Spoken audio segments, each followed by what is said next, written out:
இல்லை over cautious இருக்கக்கூடாது. ஒரு ஒரு ஒரு ஒரு கால்குலேட்டட் காஷியஸ் அப்ரோச் வேணும். எப்போவுமே பாகிஸ்தான் கிரிக்கெட் இப்போ பார்த்தீங்கன்னா ஹிஸ்ட்ரியில் நம்ம அந்த 1985 பென்சன் ஏஜஸ் கப்பு, அதுக்கப்புறம் ஆஸ்திரேலியாவில் இருக்க ட்ரையாங்குலர் சீரீஸ், அதுமாதிரி டிஃப்ரெண்ட் டோர்னமெண்ட்ஸில் பார்த்துருக்கோம். பாகிஸ்தானுக்கு எப்போவுமே ப்ராப்ளம் இல்லைன்னா ஸ்டார்ட் கிடைக்கலன்னா உடனே வந்து கம்ப்ளீட்டாக ஷட் பண்ணிவிடுவாங்க.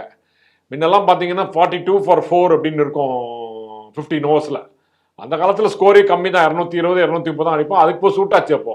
இப்போ வந்து 250 கீழே எந்த ஸ்கோர் இருந்தாலும் டிஃபெண்ட் பண்ண முடியாதுங்கிற ஒரு சுச்சுவேஷனில் இருக்கச்சே பழைய மாதிரி ஆடினா என்ன அர்த்தம்?